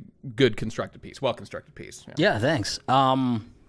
I've actually got like secret space program like believers who've been like, I don't agree with anything that you're saying, and you're like a puppet of the mainstream media, but this was a funny video, and like I enjoyed it. Yeah, that's good. That's good. Real's got to respect real. Your criticism was so like just allow it to be shown for itself, which I thought was just the most tasteful way to do it. I didn't criticize them at all. That's the thing too. That's what I mean. Yeah, I didn't. I like that this exists. I want this kind of stuff to exist because it's hilarious. I thought it was just cool that, it was like, look at this, this is going on. People, like, it's been going on for a while, and, like, nobody really knows about this. I mean, obviously some people know about it, but, like, think of all the other weird conventions and shit. We don't even know what the fuck is going on. It does really make you marvel at the, I mean, I said before, the credulity of the human mind, the willingness to mold itself and to shape narratives to, People satisfy really certain needs. They want to believe. Like X-Files. They want to believe. I can't blame them. We all want to believe in something, and in our continual hollowing out of our culture, we're getting more and more desperate is what it is we can cling on to. I'm going to choose to believe in anime girls. I believe in, what was it called? Ikaku climbing girl. I believe in the power of the puzzle. It will help me solve this climbing wall I need to climb and do whatever I need to do. It's a 10 out of 10 show, though. Highly recommended. Ikaku, Kane, Kakaku... climbing girls, whatever. I'm writing it down. Have you guys ever read the manga Kiko no Hito? I think that's how it's pronounced. Not sure. It's like this. It's like it's a rock climbing / like mountain climbing manga. It's incredible. It's like one of the greatest mangas I've ever read. Oh yeah, I'm seeing it here. This is like a real manga. This is cool. It's stuff. It's like what the scenes. Cool kids call seinen. Seinen, yeah, right. Or I don't know how to pronounce it actually. Like. There's a lot of volumes of this too. No, it's great. Like I read that thing. Like I've read it twice, and like both times I read it in like 3 days. It's amazing. Have you ever heard of the series called Berserk that some people have been talking about? I think it's pretty mature. I think I've heard of that particular seinen manga. I'm still not over it, man. I'm still fucking. I see the books on my shelf every day. I'm just like, fuck. I'm still struggling through it myself. He should have stopped. Was he like? He was like a huge Loveline fan or something. Like he just. Yeah, he did love Love Live. That's true. Honestly, I'm glad. I hope he enjoyed his final years playing anime girl games. Me too. Instead of just working himself to the bone. It would have been nice if he, maybe he could recognize. I mean, hey, he was a pretty young guy, but this hard thing it says came out of nowhere. It would have been nice if he put some kind of capstone, even if it was. He didn't, they didn't defeat God Hand and wrap it up. I will everything. say, dude, the ending we got is like weirdly poetic. Imagine just ending 1 year earlier, still in like the Casca nightmare and shit. That would have been way worse. Well, that would have been like a cliffhanger, yeah. That if Casca, it was just trapped forever in the nightmare. The fact that Casca finally came back, that's all I needed. Hope exists. Hope springs eternal. I'm thrilled that we got that far. It's one of those things where it's like all the existing volumes are still there and they're still just as great as they ever were, but it's still just like now when I recommend it to someone, it's like, ugh, but it's not finished. It's never going to be finished. There's a lot of anime that I've watched that have been canceled, believe me. A lot of mecha anime. Ever read the end of Gantz? Gantz is what I'm thinking of, right? I don't think I've ever read the end of it, no. Gantz. Yeah, that, I mean, it starts off, and this is just classic manga. They start off with like a weird premise, like they probably had like a couple of details fleshed out. And I read the whole thing. I really enjoyed it moment to moment. It got a little more, I guess, kind of predictable and formulaic as it went along, even though weird shit kept happening. The main character... I really like Gaunt's, actually. Me too. There's a lot to like about it, but just putting aside the whole middle section, like his brother turns out to be a vampire, and then nothing comes of that plot line. Okay. The ending of just like, Wheeze was aliens, and then aliens invade, and... question mark, peace is achieved, they meet like God at the end, and then everything's fine. I don't know what happened there. There was no plan, and the plan that they came to eventually was not well executed. So this is why whenever I'm reading a manga for a long time, One Piece being like the chief example, sure hope he doesn't fuck that one up. Right. What happens when you loved it the whole time, but then you get to the ending and you're like, not only was the ending bad, you're like, oh, I'm now learning that the steps that were set up throughout the story that activated the dopamine, ejectors in my brain because it implied things, it was hinting at the future, was actually just like tropes and narrative hooks placed there intentionally by a savvy writer to hook me, to which he did not have any answer lying on the other side. That's the issue I have with, what's his name, the guy who did 21st Century Boys, Urasawa? Yeah. Like, what he does is he'll write, like, he's writing week by week because, like, like most mangakas, he has to put out a chapter each week, but he doesn't really have a end goal in mind, so it's like a lot of repetition, a lot of like setting up shit that doesn't actually pan out. Yeah. And he's just kind of running on like his wheels and like not really he's trying to make it go for as long as possible. And that's the nature of the game, so I don't blame him, but I mean, you need to know that, like I said before, like I'm approaching more anime and manga these days. Of course, I enjoy the fights, the art, all that stuff, of course. But like, I really think a lot about the literary merit of the story that I'm consuming here. And if I get a lot of that, it doesn't it doesn't resolve well for me. Yeah, that's kind of what turns me off of like these days, especially from like anime and manga. This is why I like something like Dragon Maid so much, because it absolutely does not promise anything it doesn't deliver on. It promises like cute family life with a bunch of cute anime girls. That is 100% what you get. It does not waste your time. Like Galco was like that back in the day. Then there, like anything that's more ambitious, it's like I don't want to damn with faint praise and say the shows that don't even try to have a good story are better because they didn't even try. I respect the effort, but it's like when a fake effort is made and actually they didn't know what they were doing the whole time, and then they made some terrible ending. A bad ending can like retroactively sort of sour a whole piece. So I get what you're saying. Like all the unfinished plot threads that weren't negatively affecting the piece, as soon as it's over, they just stick out like a sore thumb and stuff. So. And I like to bring this example up too. Did you guys ever see The Graduate with Dustin Hoffman from like the 60s? Yeah. I'm aware of it. Yeah, I've seen that ages ago. Yeah, that's a movie that the whole time I was watching, I thought was mid as shit and not that good. But the ending. Until the ending, when I realized, oh my God, it made the movie good retroactively, when I realized the movie effectively was a commentary on like how these ridiculous childhood love stories like can be super non-pragmatic and actually a terrible idea, and blah blah, all that stuff. You're literally right. Like if they just ended that shot with them like smiling right after they got on, the movie would suck. And here's the fucked up thing. I've heard that, I could be wrong about this. Maybe Oki, but like I've heard that what I actually heard was that the director simply didn't tell Dustin Hoffman and the actress like what they were doing. I heard that like they didn't even plan that ending in particular, but it like came to them as they were filming, that the director was like, "Ooh, let's do this." I do agree with you. Like a good ending can definitely make or break something, and also like elevate it. If it's really good. Yeah. Well, in a way, I agree with a lot of you guys on this, because you're saying, what if you watch an anime series and all the way at the end it ruins the entire experience? I tend to gravitate more towards like these episodic anthology series, which I don't know if they still really make them all that much, but stuff like Kino's Journey, I really like Mushishi, that. Galaxy Express 39. Hell, Cowboy Bebop is very...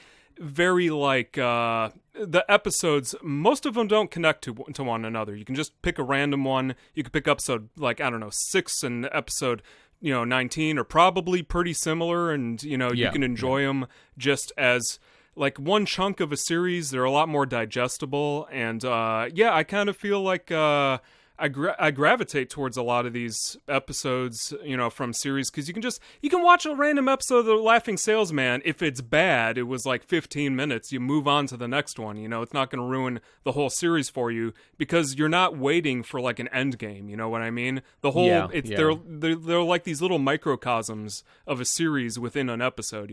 That's why, like, I'd classify like Cowboy Bebop belongs, when it comes to anime, kind of included with a Dragon Maid. In the sense that it really, there is a kind of, it's not really a mystery. There is, stuff we don't know about the past of Spike and the gang and whatnot that you find out as you go. But really, just like Dragon Maid, it is a tone show that you're there for to simply experience whatever the vibe of the day is. And like, as long as it does that and it doesn't overly promise that, like, we're going to do XYZ by the end. We're going to defeat the galactic emperor. Right, and then you're at the setting end, base expectations that you have to deliver on, which is never a good idea. The main plot thread was very much in the background. And, like, imagine watching Cowboy Bebop every episode and be like, when is he going to fight the Syndicate? Like, I mean, a lot of us did wonder about that. And 70s mecha shows got canceled. You look at, like, I'm sure you've never heard of this, but Panzer World Galleons, which was a mecha show where the whole entire theme was all of the mecha were gigantic knights, to the point where, like, the grunt mechs are these, like, 4-legged centaur robots, basically. Sick. And that show was week to week. It had a giant narrative, and it just ends because it got canceled because the toy company was like, yeah, we're not selling enough toys. It just ends. Like, it's literally like a text crawl, and it's like, and the main bad guy was locked up forever, and that's the end, guys. Goodbye. It's beautiful. Yeah. You ever play Vanguard in a way, Bandits, I kind of like the episodic stuff more for that kind of reason. I totally agree with Kenny. Like, I think especially around like 20 years ago when serialization got really popular, people were just like, this is just objectively better. Like, you can tell better stories. And like, for some shows, yeah, it's great. I always have a lot of respect for shows like The Sopranos, which are very episodic, but they will have the main plot thread sort of, in the background. Again, like Bebop, but maybe a little more present than in that one. Yeah, well, sure. Could you imagine, like, if Seinfeld had this long, gigantic narrative? Like, people wouldn't be going back to watch it now. Yeah, and it depends what you promise. It depends what you're trying to do. It depends what audience you're trying to reach with it. All those are factors you can think about and consider and stuff, and all that's cool. But basically, the one thing that I hate, that all this is great, but like, when you promise and then you don't deliver, I'm going to shriek, I'm going to cry, I'm going to piss myself if I feel that I've been manipulated, which I feel is like it stems off of like authenticity. Like, if I feel like I've been lied to about the nature of a show, or I was sold a bill of goods and they do not deliver what was promised, then I'm gonna scream bloody murder. But as long as they don't do that, I'm down for whatever. I like all kinds of shows, just as long as they don't lie to me or manipulate me in some kind of way. Which I always think about when it comes to, like, you were talking about canceled shows. I haven't seen too many that got canceled through, but I was really loving this one series, Double Arts, that was running in Shonen Jump. It was by, I can't even remember. It was by someone who's doing, like, something popular right now that's doing, like, way better. But it set up this crazy world, this crazy power system, and the adventure was like just getting started, and then all of a sudden it just got canceled because not doing well enough. Yeah, that happened recently with the creator of Toriko. He made Build King, and he did like one volume and like just setting up all the characters' powers and stuff, and then like Shonen Jump was like, yeah, nobody cares about your manga about building houses. Yeah. That's an unrelatable thing. Nobody appreciates having a home and like a roof over their head. It's a bad idea for the anime. And then like the final chapter is like the length of an entire volume because he had so much exposition to put out there. Oh, and I remember now, the author of Double Arts was Nao Shikomi, who after Double Arts went on to do Nisekoi, which did much, much better, and is like the big work that this person is known for now. So it was true. People didn't care about it, about a fucking weird fantasy story about dance fighting with a boy and a girl who have to hold hands at all times. They care about some fucking rom-com about like the mob or something that I don't care about at all. But I don't know, man. It's like a whatever. double-edged sword. I never want to like start a show unless it's like I know it's finished and has a real ending. But then you have to watch these shows to support them for them to even have a chance at having a real ending. So I don't even know what should I do. Right, so I just cut myself completely out of the equation. I just watch stuff that's been out for like 40 years. Yeah, just Right, watch that's it from smart, the 80s. that's smart. Kenny has it completely figured out. So much easier to not even be a part of that. Like, people are asking me, like, hey, what new modern anime have you been watching, Kenny? What do you like this season? I'm like, season? What the hell are you talking about? I just buy random tapes off of auction sites and watch anime on YouTube. Because, like, all the stuff that I'm into has been on YouTube for, like, 10 years. It's like an open secret. Everybody thinks all I talk about is lost media. It's like, no, I was watching Attacker U from the 1980s, which is a volleyball anime about girls, and it's like that's just been on YouTube because nobody cares about it. That's the cool stuff. You gotta think a little. Do you ever like buy like copies of like some random anime and like watch only one episode and be like, this is shit, I can't watch anymore? Or do you like just like watch the whole thing? I did that recently, probably with the next video, where it's just like, if something is so painful to watch that you don't want to watch it, where it's like causing you like brain damage, that's good YouTube video material at that point. Right, it is. I mean, I think what's far worse and is probably more common is when things are simply dull.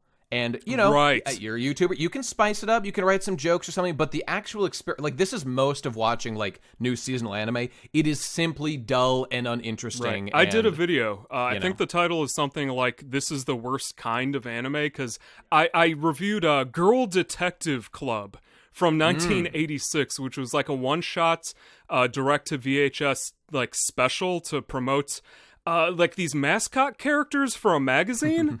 And it doesn't go anywhere. It doesn't have any reason to exist. Literally, there's only 2 girls in most of the anime, so it's not a club. Sometimes it's just one girl. You could have just called it Girl, and it would have been like more descriptive. And you watch the thing, and you're like, nothing happens. And that's really the worst anime are the ones that have absolutely nothing of note to say about them. And there are so many of those out there. Those are the worst. If you say to yourself, this is a horrible, horrible anime, then yeah, that's actually kind of good in a way, because you can make fun of it. You could, I don't know, from artistically speaking, you could probably learn from it what not to do. But if something is just middle of the road, it's almost like it doesn't even exist.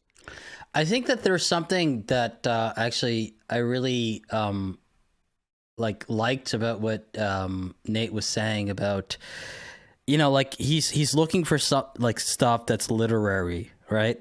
Do you ever? Are you gonna say read a book? I've tried it. It's too hard. No, I'm not doing it. Do you ever? So there's this idea like that, like someone might get into anime for like 3 years. So this is something that anime YouTubers especially talk about a lot. Like someone's gonna get into anime for 3 years and then they're gonna get out of it, and that's why you might see like, Is this a new thing? I've never heard of this. You never heard of this? Okay. I bet the Trash Taste guys talk about this. I've never heard of people being like, oh, hey, I'm a huge anime fan. And then like 2 or 3 years later, like, I don't care about anime anymore. Well, it becomes a passion very quickly and then probably drifts away pretty quickly. Yeah, like the people I who are into that. Demon Slayer. I experienced that. So like, I think the last anime that like I actually watched was, what the fuck was it called? The first season, what were the... Naruto. Yeah, Naruto. No, no, I used to collect Shonen Jumps and like shit like that. I used to read Naruto and that. But no. But like, it was the one where they were kids. They were in like this like Promised Neverland. Yes. So I watched the first season. How did I know? I watched the first season of that, and I thought it was great. But it goes back to the same thing that I had the issue with. Like, this is the issue I've had with anime since like maybe like 2013. Is like there are so many different things that have a lot more like literary value, and they're just better than most anime. Sure. Well, they used to actually take like classic literature and adapt it into anime. You look at the whole World Masterpiece Theater series, you got like Daddy Longlegs, Little Women, you got Heidi, Girl of the Alps and stuff like that. That's all based off of like, they're just books. They weren't even light novels. They were taking classic literature and just turning it into cartoons for Japan. And a lot of people, Heavy novels. those stories hold up better than modern anime a lot of the time. Not saying I don't like, not a knock against modern anime, but there's a lot of when you ask people, or at least that grew up in like the 80s or the 70s or even the 90s, what some of their favorite anime were, they talk about these series that affected them on a personal level. Maybe they learned some sort of life lesson from them. And those are the kind of things that people go back to and really hold up the best. And if you're saying that like modern anime doesn't have any sort of literary backing, in that sense, I kind of agree with you. No. So not in that sense. No, on the Gamerzone, we say old good, new bad. I'm sorry. Go on. So not in that sense. I'm not talking about. So like I don't give a shit about like old literature or anything like that. I don't care about that at all. Right. I was taking you too I'm literally, more so thinking about like how good the narratives are of the story. Something like you compare something like Breaking Bad, for example, to just like any anime, even the best anime, and then like oh my god, all right, don't do that. So why is that overrated as shit, man. So, okay, what? No, okay, go on. Sorry, I'm just people always suck Breaking Bad's dick so fucking hard. It's not even that good. It's good. I'm not saying it's bad. You're telling me Breaking Bad's better than fucking I don't know Ghost in the Shell? Yeah, fucking Gunbuster. I think so. Out of your mind. I do think so. Look, The Sopranos is clearly better than any anime. Yeah, but like even I would say something like Ping Pong the animation has important themes and there's like literary value and merit, which I love. I love what you're looking for, right? That's what I was totally talking about grant earlier. You look at something like a Galaxy Express 39, a 1970 series. Do you guys know what Galaxy Express 39 is? Please tell me you know what it is. Yeah, I know what it is. Okay, so the main idea of the story is it's about a boy who his mother was killed or whatever, so he goes off into outer space on like a space train in order to get a robot body, because he's like, you know what, being a human sucks. It's just nothing but depression. Every episode is him visiting a different planet where like people are like, oh, I'm an old man, but I'm glad that I was human. Or like another episode might be, I don't know, an episode where everybody has one very specific job and, finding meaning in your life would be the theme of one episode. I think there was like an episode about like the main character that they met, they made like one specific screw for all of the like mechanical stuff on the planet, and without that one specific job, like society would fall apart, like that sort of thing. And deriving meaning from a story, if something sticks with you, then it's good. Breaking Bad, for say what you want about it, it's stuck with people. There are themes and lessons that you could learn from Breaking Bad. If nothing sticks in your mind about something that you watched, then it's kind of, I don't know, throwaway in a way. Yeah, I mean, and of course it depends on the person. I mean, if you didn't remember it, it's like it didn't exist. I just want to take a slightly middle of the ground approach here and be like, just specifically about Breaking Bad. I feel like a lot of the appeal of Breaking Bad was like the plot hook, pulling people through week to week, like shock value. Not like shock value like in like a just gore, but like whoa, what explosive plot event is going to happen next? And then like, that's not necessarily as substantial as like a real deep dive into like, themes and stuff. But at the same time, if a lot of people like I think at the same time, it's really compelling television. Oh, first of all, just a record, I love Breaking Bad. I thought it was so fun to watch. I really love that show. But like, I still just, I just never like, and I still think it's a great show. I'm just like, I've never really thought of it as like the most deep show with like the most complex themes. Bro, it doesn't even have dream sequences. You can't touch The Sopranos, bro. If it didn't end with like, some kid with a snow globe at the end, then it wasn't good, right? Is it even deep, bro? Is it even deep? It's not Citizen Kane. I'm just seething here that anyone in this fucking world would imply that Breaking Bad is better than, I don't know, Gunbuster, fucking Die Buster, Gurren Lagann, the greatest story ever told by a human being. It can't be true. You simply don't know. Have you seen Gurren Lagann, Oki? I just need to know. Yeah, of course. Yeah. Oh, and you say Breaking Bad's better? No, dude. No, like, I mean, I don't know if you noticed. Like, I still read a lot of manga. Like, I was a huge weeb. No. I'm not questioning your knowledge. I'm simply questioning your taste, which is just been proved terrible to me. All right, so okay, listen. Well, you are Canadian, so I had low expectations from the beginning, so, My taste, it especially comes from, like, narrative-driven stuff. So, I can't really... So, what was that fucking taxi... anime that came out recently? Odd Taxi, dude. Yeah, overhyped. Not that good. I didn't care for that at all. I didn't care for the fucking... What's the ghost girlfriend or the ghost girl who like there was like some anime where she was wearing like bunny ears and she was a ghost. Bunny Girl Senpai? Yeah, I fucking hated that. I skipped it, yeah. It's amazing that you guys know what these anime are. It's like you're talking a different language. I've never heard of Bunny Girl Senpai. That sounds like fake. Are you guys like gaslighting me? It's real. Anime? It sounds terrible. I didn't watch it just based on the name alone. But Oki did, apparently, and I believe that it did stand up. It's probably fine. I'm sure there's people out there who liked it. Fine. You know, one of my like the most like into anime was like fucking like 2009. It was like, and this is actually probably sounds hypocritical, but it was like fucking Haruhi Suzumiya and like K-On and shit. Hey, it's a classic. It's a classic. Like that was like I was way into anime. That shit blew up, man. That was everywhere in back that time frame. That was a good time to be into anime. It was arguably, well, maybe not the peak of all time, but it was a great time. Things were really popping off. Fullmetal Alchemist was taking the world by storm. Gurren Lagann was about to come out. Lucky Star, you know. Anime conventions were packed with glompers. It was all downhill from Azumanga Daioh. Oh, Cromartie High. Like, why make anime after that? Honestly, I have never been able to fully engage with a cute girls doing cute things show because I always just am like, I don't know, I'd rather just watch Azumanga again or something. I really liked Nichijou, but other than that, yeah. Yeah, Nichijou was great. Other than that, Azumanga is still king. It depends what you want. I mean, have you guys seen Cromartie High School? I would hope. Yeah, I have. One of the best live-action adaptations of an anime ever, if you've never seen the movie to that thing. I have not seen the movie. Oh, you have to. It's so good. I think I actually watched that on Crunchyroll before it was like became like a corporation. Like it was like again, probably on YouTube because it's one of those anime that nobody cares about anymore. No, I watched. I'm pretty sure I watched. I watched on demand, man. Back in the day, that was the Comcast on demand, my portal to all the anime I needed. I'm pretty sure I watched like the live action version on Crunchyroll in like 2008. I gotta check that out. My portal to all the anime was this guy named Tony who sold me VHS tapes at a comic book shop. Nice. Also, the local library.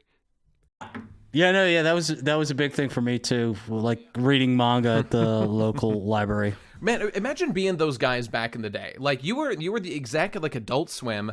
You know, you're an indie cool guy. You like to make edgy content. And you're coming up with this idea for this Adult Swim block or whatever. And you're like, all right, I've heard about this show. You know, people seem to like it. It's called Cowboy Bebop. It's called Trigun. It's called Paranoia Agent. Okay, that came later, but whatever. Let's see if we can get that on our network. And then they did, and it just changed the game. Dude, that is so fucking many weird people's taste. to think. Like that, like someone actually had to have the idea, like, hey, let's like put anime on TV in the West, and that could have just like not happened. Yeah, you know? a late night block for adult shows. Yeah, they needed to get Ron Mahaf on TV. They never did it. I never got into that. They never did it. I get it. Oh man, I'm more of an Urusei Yatsura guy myself. I agree. Urusei Yatsura is like definitively better than Ron Mahaf, but they're both very, very good. It's like comparing A+ to A++. You know, I've never watched Ranma really, so I missed that one entirely. That train. Did you guys ever watch Maison Ikoku? I did. It's a very long series. Yeah, I watched like almost the whole thing. I'm pretty sure. Like, yeah, I watched it on YouTube in parts. I told you, yeah. Like, here's the way you figure out if an anime is like you part of the cool. You want to be part of the cool people club. One, you make an anime channel, you get demonetized for no reason, and then you start talking about Mason Ikoku, and then you tell people, hey, watch it on YouTube. It's on YouTube. Nobody cares. I think this is the first time I've heard about this show, and someone could make a very popular video. You'd title it. What would you title it? This show teaches you how to live. The cutest anime rom-com of all time. There you go. I've tried so hard in order to get people into videos. The most recent video I did about Heart Cocktail, which is about Japanese 1980s businessmen and their like chance encounters with love in their everyday lives. Like, I resonated oh hey, with I that bumped video. into a cute girl on the way to the elevator. Like that's an episode because they're only 3 minutes long. And I was like, how do I get people to watch this? Because I can't say, I was like, okay, the episodes are 3 minute long. That's a good title. The 3 minute anime. Nobody cared. Then I was like, okay, it's sponsored by a tobacco company, but I can't say that in the title because that'll get me instantly demonetized. So I was just like, how do I tell people this is good? And eventually, I settled on the title, Nobody Wants to Subtitle This Anime. And that was generally I was curious. That's a really made me good want to title. click. In order to get people interested in it. Now everybody's like, why have I never heard of this romance anime, you know? YouTube is hard. Like people want to be into something new, but they don't want to be into something if it's specific enough where they've never heard of it. Yeah, it's not just about making good content. You have to make them want to click it in the first place. Which I is like, want things that I recognize and nothing else. That's what they want. Well, that was like one of my most popular videos when I was starting out. Like there was 2 videos that exploded my channel, and one was the retrospective on The Laughing Salesman. To like this day, I still have no idea why that got so many views. But the other one, shortly after, I used a thumbnail where I compared, what was it, Kill la Kill to a TV show from the 1980s called Sukeban Deko, which is about this like high school detective that fights with a yo-yo, because like the series like heavily is influenced by it, and everybody that was into Kill la Kill was like, oh, why have I never heard of this thing that Kill la Kill is like heavily, you know, paying tribute to? And through that, just like comparing the two in the thumbnail, I was able to introduce people to this 80s show. So like people, if something is so completely out of, you know, the realm of a person's thought process, they just don't want to learn about it for some reason.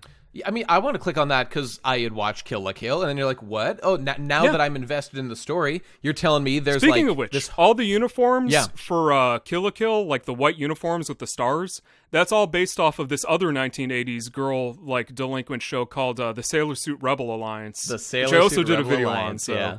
That was a great video, too. Yeah, see, all that stuff was genuinely fascinating to understand, like, the history. Once you care about something and you're fully invested or whatever, and you've hit the end wall, like, you finish the series, there's always that period I always go through when I finish a show of, like, okay, let's see what else there is out there, and let's see what the next thing is, or if there's some interesting commentary on it. You know, and I think it's a very common experience. So if you can make a video to serve that need for people, you got a winning formula. You know? Well, sometimes it's not easy. Like, you know, I like talking about these Japanese dramas about schoolgirls, but it's like there were only maybe like 6 to 8 of them, because it was like an idol-driven thing that really only existed in the 80s. And like towards the tail end of it, there was this one show called Pro Golfer Reiko about a delinquent like schoolgirl that beats people up with golf clubs.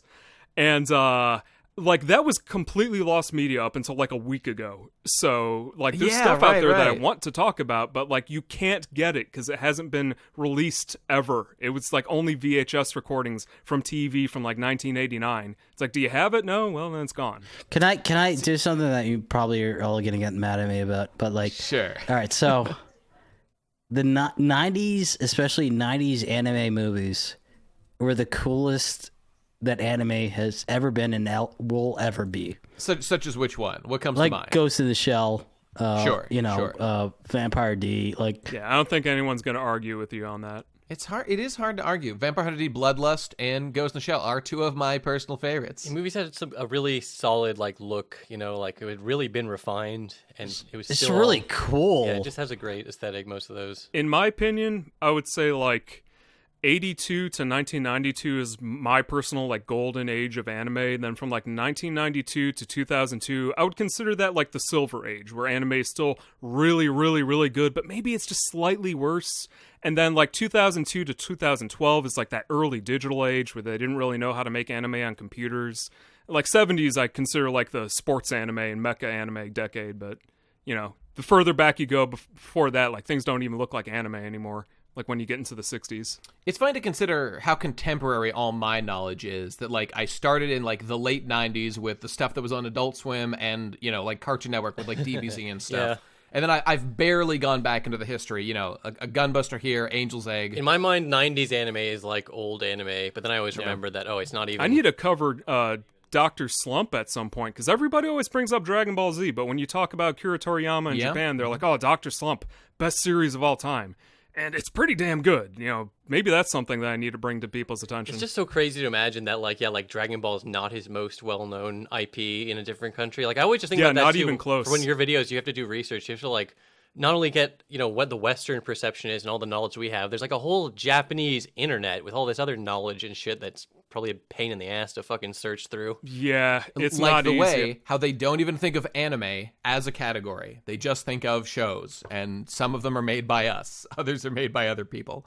Although, that does make me. I was kind of curious about this, Kenny. Like you're what they call a weeb. You're what they call a weeaboo. You really give a shit about this country called Japan. I don't view myself as that. I view myself like as an anime fan because I will watch literally anything. That's how I view myself. You're in there more than most would dare. A weeaboo, that's from that Perry Bible Fellowship comic, where it's like if we spend any more time on weeaboo. Do you guys remember? Do you know the origins of these words that you guys are memeing about? I love the Perry Bible Fellowship, dude. Forget offhand. Cybershell knows what I'm talking about. He knows. He saw these memes. Yes. I don't know what you're talking about. Explain the weeaboo one then, if you know. Perry Bible Fellowship was like a comic book, still is, I believe. Yeah. Where they just had a comic where it was, I don't know, it was like a bunch of people with like paddles in a business environment in like an office building. They had a chart where they were like, if we spend any more time on the word weeaboo, we're going to lose all of our money, and then they just keep repeating it. And that was just a meme, eventually. I don't remember why. It's confusing because the comic has nothing to do with anime or Japan or anything. It just became one of those memes. And you're sure that's the origin of the term? A must have latched onto it or something. It was just prevalent. It was like scub. You had to be there. Yeah, I think 4chan made it propagate, I think. Yeah, but like as it's defined now, I would consider like a weeaboo is somebody who says all Japanese media is superior to all other media. And well, that Japan sounds like can you, do my no friend. wrong. That is like, in my head, that's what a weeaboo is. Me? I'm just a guy who likes anime. I'll watch anything. I want to watch new stuff, that I never heard about. Sure, of course. I'm watching a volleyball anime from like 1984 because I was like, hey, I've never seen really any volleyball anime. Maybe that's like a genre that I should be into. He hasn't even seen Haikyuu. Does he really know anything about anime? I don't know. I've never seen that show. I'm sorry. You were saying you consider me like a weeaboo? I got all defensive about it. I was just curious. Like, considering your clear enthusiasm and love for the culture, have you spent a lot of time, if any, in Japan? Have you do you know a lot of Japanese people? No, especially not now. You can't even like. I'm having trouble even ordering things from Japan now. It's like really hard to get anything out of there. Are you actually a boomer? Oh, no, I'm in my 30s. Oh yeah, okay, I'm 30. Same. Boomer. How embarrassing. That was just like an internet thing. Here's the thing about using like jokes on the internet. Yeah. If it's not self-apparent until the end of time what you're joking about, you shouldn't use it. And I was streaming and I was using that 30-year-old boomer meme, and everybody's like, "Oh, he must be an actual boomer." It's like, no, that's the joke. How are you not in on it? There's this whole the secondary definition of boomer now is just anyone who's like an adult is referred to as a boomer by like teenagers. The word has like lost a young lot of use people now because it's just like any older person is a boomer, and like that it had an actual like definition up until people started using that meme. Right, we need new words. We do need new words. But here's the thing, I was using that joke when my channel was at like 30,000 subs, and it was like a very small knit community, and then all of a sudden I think I'm almost at like 200,000 now. It's like people don't get the joke. People come in late to these in-jokes, and they just start repeating them, and they don't even understand the context. Well, considering the difficulty you had joining this Discord call, I don't think it was so strange of me to think you might have been a man of advanced age. That's where I got it from. I watch anime on VHS. I'm not really well, that too. up to date. He's more boomer in spirit, but he's not like he's not a boomer. No one who isn't a boomer knows what a VHS even is. You would think, because that was like the YouTube of like the old days. Exactly. Dude, Kenny, you understand kids today literally have never seen or touched a VHS tape in their life. You'll never experience the pleasure of putting a VHS tape into a VCR and hearing that mechanism and the tape whir up. Mm-hmm. You'll never have the VCR tape rewinder that's shaped like a car. You'll never see what I see. It's such a weird technology, but I love it because I'm nostalgic for it. I mean, analog technology in general is pretty fascinating. No, dude. I've seen enough YouTube videos where they do the VHS aesthetic, and they did like the thing, and they put the thing in the, and they're like, yeah, okay. Okay, so you get the gist. That's good. That's good. There's like advantages to having things being analog. Like as an example, this is like a super weird example. I know you guys don't know what VHD is, but it was this format that lasted like 4 years in the 1980s where they put anime onto vinyl records inside these giant plastic caddies. Oh, yeah. Yep. And since since it's a magnetic format, but it's not magnetic tape, so it doesn't degrade. Interesting. Recently, somebody that I know, we had like the VHS tape release of it that came out like a year later, but due to like the 40-year gap in between when it came out and the current day, it had demagnetized to the point where like it was 20% less clear than the VHD version, just because it's a different format. So sometimes like having a physical copy of something like that doesn't degrade is like the only way that you can get certain Sorry, things. Kenny, but all physical And, objects even with degrade over Blu-rays. time. Even our digital media will degrade because of disk rot. It'll need to be keep you know. moved between servers. I mean, on a long enough timeline. And what do you get? A power outage or some kind of EMP blast? Exactly. In theory. Kenny you brought know? this up already, Who but like knows? just tapes in general are just aging away. Like they're slowly disintegrating. It's scary. There's a lot of shit Laserdiscs, holding too. on You tape. got People don't laser even rot. like care. Like people don't understand how much shit could get lost. Oh, you don't even know. So like this fan subbing group that I know of, in order to get a digital copy of a Laserdisc recently, like normally you would think, okay, just you have a Laserdisc player, you plug it into your graphics card capture device and you press record.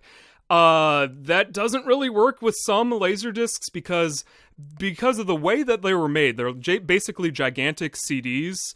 They're so old that oxygen gets in between the layers of plastic and eats holes in the disc. So now what they're doing is they're ripping like 6 to 12 different copies of the same Laserdisc and stacking them on top of each other to average together the image, so you don't have like black lines and specks in the physical image. Interesting. That actually kind of makes a lot of sense, honestly. Yeah, so you have to have like 12 copies of an anime that maybe they made 5,000 copies of them on Laserdisc just to save it. Yeah. We're like in the end days of a lot of this stuff. Yeah, Laserdisc is an underappreciated technology. I remember, like, my dad was like a technology guy. So as a kid, he had a Laserdisc player, and I just thought they were like they were so big, they're so cool. But like, yeah, it took me until way super longer to cool. understand They're like that rainbow they're not colored. just large DVDs. They're an analog medium. It's so weird. And they're very heavy, which Yes. is another thing. Like if you hear a Laserdisc player like rev up in front of you, you'll think it's about to explode if you've never seen one Like a before. jet engine. Oh, I love this old technology like that. Used to just get so loud. Like my old Dreamcast even gets so fucking loud. Right, but the thing is, like, the physical size of the disc is so big that It's it needs spinning to rotate really at fast, a much yeah. higher speed than normal, just in order to be readable by the laser assembly. It's really cool technology, but like, there's a reason it didn't last. Mostly because it's not recordable. Yeah, I That would can't do it. remember. There's some good videos on YouTube by like I don't know technology connections, or there's some good videos about Laserdiscs out there, and they're pretty fascinating pieces of technology. Yep, it's interesting stuff. VHS is kind of, you can do things with VHS. There's people that are like digitally ripping VHS tapes these days, and Heroes. I don't know. I guess they're running them through like AI in order to clean them up frame by frame. Yeah.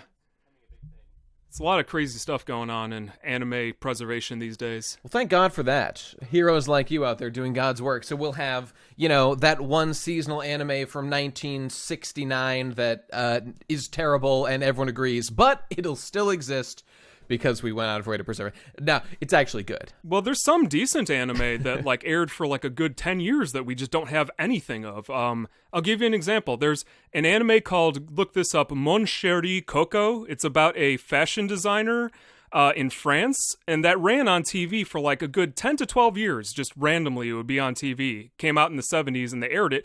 Like, nobody recorded the damn thing, and they never released it. And there's like a 12-year like window that we could have recorded it, and apparently not even a single episode of that thing has Not popped even up. a single episode. So, Holy shit! No, we have the intro from a VHS tape that had like 50 intros from popular anime at the time. So they were Sure. like, let's throw the intro on there because this is something people know about, and we need some anime music for this VHS tape. And then that's all we have of it. We have like black and white pictures from newspapers, and an animation frame will show up on like Yahoo Japan occasionally. And like, you see this stuff happen all the time. Like, constantly. I have a video coming up at some point where I think I'm going to call it something like The Sound of Anime, because it's an anime where we have the audio track to it, right? So you could probably figure out what it is. I'm not going to spoil it for you, but like, if you're really smart, you could probably figure it out. But it's an anime fun. that came out like in 1980, I want to say, in movie theaters, right? But because this is like 2 years before VHS became a thing, they decided to release the anime just audio only, the audio track on a vinyl record. So we don't have a release. We have like screenshots of it in magazines, and we have the entire audio of the film, but we don't have the anime itself. Isn't it fascinating how recently all this technology we have did not exist, and how quickly it's developed to this point where, it's nuts. It's so weird. I can't even conceptualize a world where, like, you can't record a show, you know what I mean? Like, I grew up with, like, VCRs and stuff, and I, like, talked to my dad, and he's like, we just had to watch the show when it aired, and if we didn't see it, you were fucked, and, maybe it'd air again if you're lucky. It's just crazy. Like, that's the thing about lost media is, like, shit can get aired into, like, millions of houses. Like, so many eyeballs were on it, but there's just no recordings of it. I remember being in the 3rd grade, and I went to summer camp, and like I couldn't see the latest episode of Beyblade. Yeah, so I cried. Like I was just fucking waiting for my mom to pick me up. It's all just on streaming for them. Yeah, I was like really sad. Like I missed the 3rd episode of Beyblade on YTV. Me and my brother would rush home to watch Power Rangers. Like we had to be there at light speed because it was coming. I think it was Friday nights or Friday afternoons at like 2-3 p.m. or something. And if we missed it, that was it. I will never know if Tommy defeated Lord Ooze this week or Rita, whatever her name is. And that was just life. It was a punished existence. And thank God we've escaped those dark ages at last. Hey, I think we've got to move it along here, lads, because we've been here a while, which I think brings us, tragically, to the moment everyone dreads, but true internet tales that I've prepared for everybody here today, where I will be reading you a brief section of a thing. Actually, this has nothing to do with the internet, but we're going to call it that anyway. You fucked up because you made the going into games machine on the first episode, and nothing's ever going to be better than that. I used the best one. on that. Yeah, it's true. It's true. So I'm scraping the bottom. However, okay, this is a similar kind of thing, but from a much earlier period in the world, a better period, you might say, all the way back in 1997. Come with me to this issue. By the way, all this is also me. This is my real life experience. I wrote this, and this is about me, as all of these stories are. These are true internet tales of me.